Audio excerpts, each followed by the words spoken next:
Hi everyone.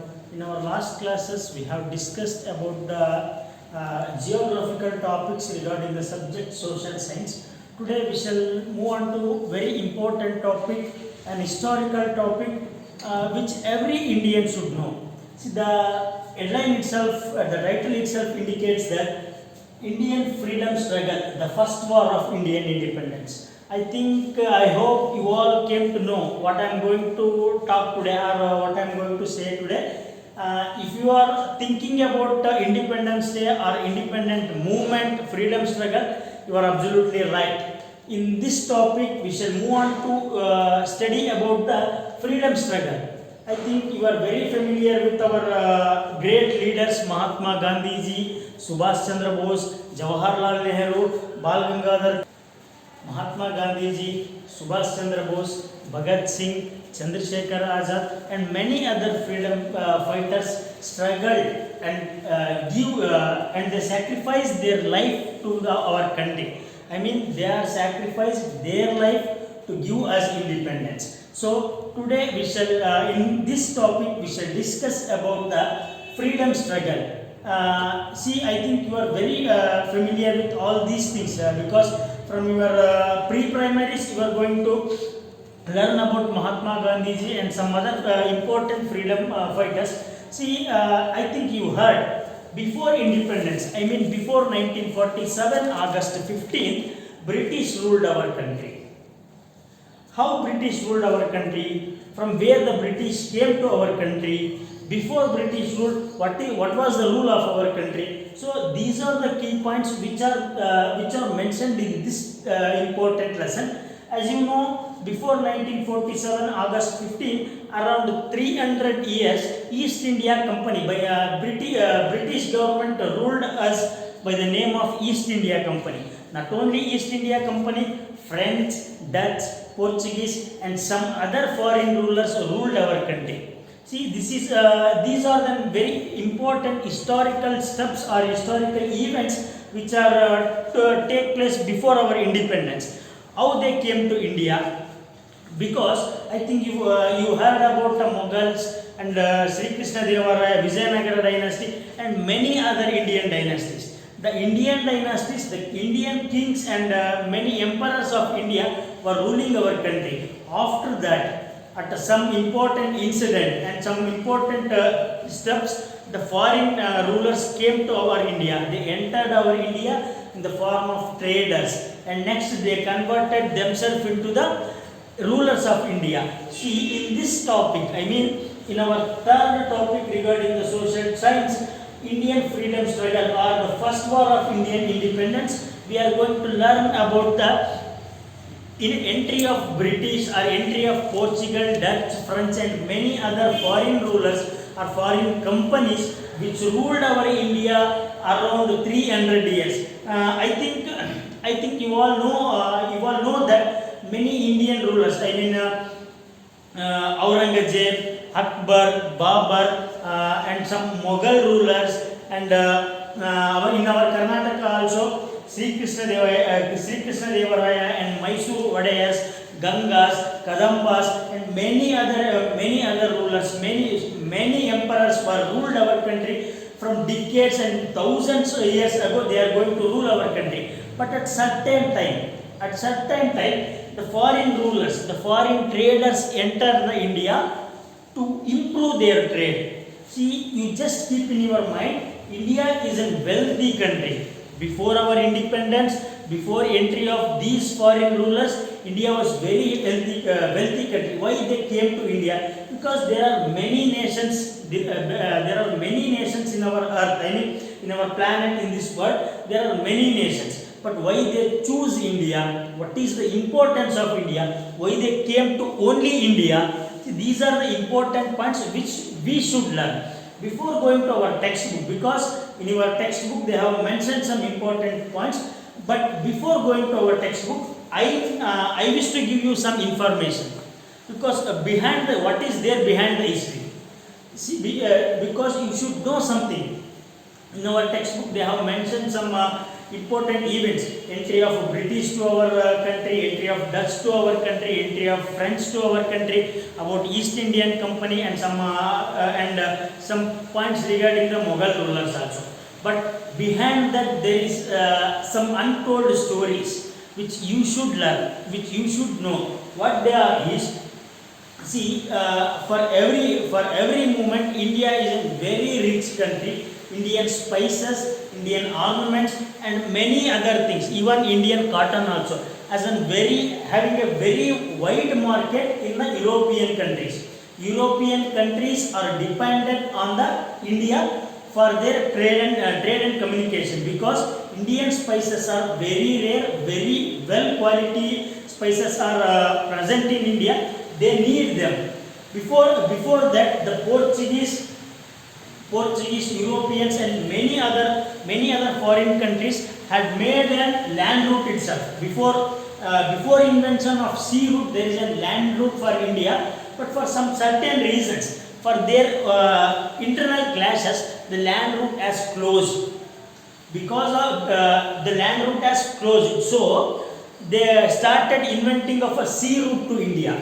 Vasco da Gama, a first navigator who invented the sea route to India. Who is Vasco da Gama? As I said, he is a Portugal person who invented sea route to India. See, there is a story behind it.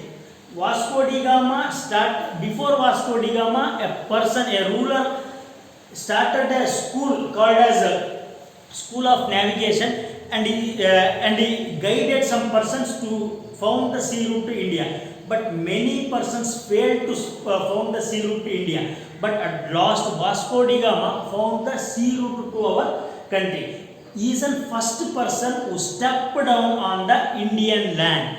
In Kerala, a place named as Calicut, he landed there and he started a company, a trading company. It is named as East India Company. Before East India Company, I think this is not mentioned here. See, in today's class, I am not going with your textbook. Just I am saying you about some general information itself. Before East India Company is a company which is registered in England with the permission of Queen Victoria. To trade in India for 50 years, the company, a group of persons, came to India just for the purpose of trading only. They came to India just for the purpose of trading. To purchase the spices, to purchase the cotton in India and sell for other countries. The main customer for European countries is USA, UK, and some other countries. They are the customers for European countries. European countries purchase the spices, cotton, and some other very rare and important raw materials from India, and they export them to UK, US, and some other countries. This is an economic system which was formed before 600 to 700 years. See, while this was running in a very good kind, but at certain time the land route which was created from European countries to Indian countries was blocked by some other country peoples. Why? See, they are not getting any profit, because European countries are very well at their trading, so they are going to purchase goods from India and they are going to sell for other countries. The other country peoples which are located in the route, they are going to get lost because of European countries. So they blocked the road for India to European countries. So here they are going to get a need. The European countries people, now they are going to think, we must found a sea route to India, because India is a very important nation for our raw materials. So we should find the sea route to India, and they planned and they sent many navigators, but they are failed. One navigator came in the Indian Ocean and he landed at some other places and called it as West Indies, and where he failed to search the sea route to India, he named that certain place as Cape of Norms. But Vasco da Gama said that is not Cape of Norms, that is Cape of Good Hope. From this we have get the good hope to reach India. Vasco da Gama is a person who first landed in our country. He is landed in Calicut near in the Kerala state. From that the external inventions to India is started. The foreign rulers or foreign traders or foreign administrators, in this way they came to India. They start ruling our country about 300 years. I think you are very familiar with all these things because our parents or grandparents in our school itself, the peoples are our teachers, they are going to say India was under the rule of British for 300 years, and Mahatma Gandhi ji, Jawaharlal Nehru and some many other freedom fighters gave their life to our country and they gave us independence. Because of that independence, we are very free today. Our government is running today. See, these are the facts which we know and they are very hard truths. But behind that, what has went, how the freedom struggle was take place, and what are the important events which are take place in the freedom struggle. So in this class, I mean in this topic, we are going to discuss in detail about the Indian freedom struggle or the first war of Indian independence. See, the headline, the topic itself mentioned that Indian freedom struggle. This says about the complete freedom struggle. From entry of British to exit of British. From behind 300 years to 19th August 1947, it is known as Indian freedom struggle. The first, sorry for inconvenience. See, 15th August 1947 we got independence. Before that 300 years, what the struggle was taken place in our country, it is mentioned as Indian freedom struggle. See, the second line, the first war of Indian independence. The first war of Indian independence plays a very major role in the Indian freedom struggle, because the first war of Indian independence is a stepping stone of our freedom struggle. The first war of Indian independence is also called as Sipahi Mutiny. I mean, the Indians, we the Indians, we are going to say that this is first war of Indian independence. But the government, the British government is going to say that Sipahi Mutiny or Sipahi Dange. They are going to call in those words, but we the Indians, we are going to say this is as the first war of Indian independence. This is about the brief explanation about the freedom struggle and first war of Indian independence. In the next class, we shall move on to our textbook and we shall discuss the points which are mentioned in our textbook. Thank you.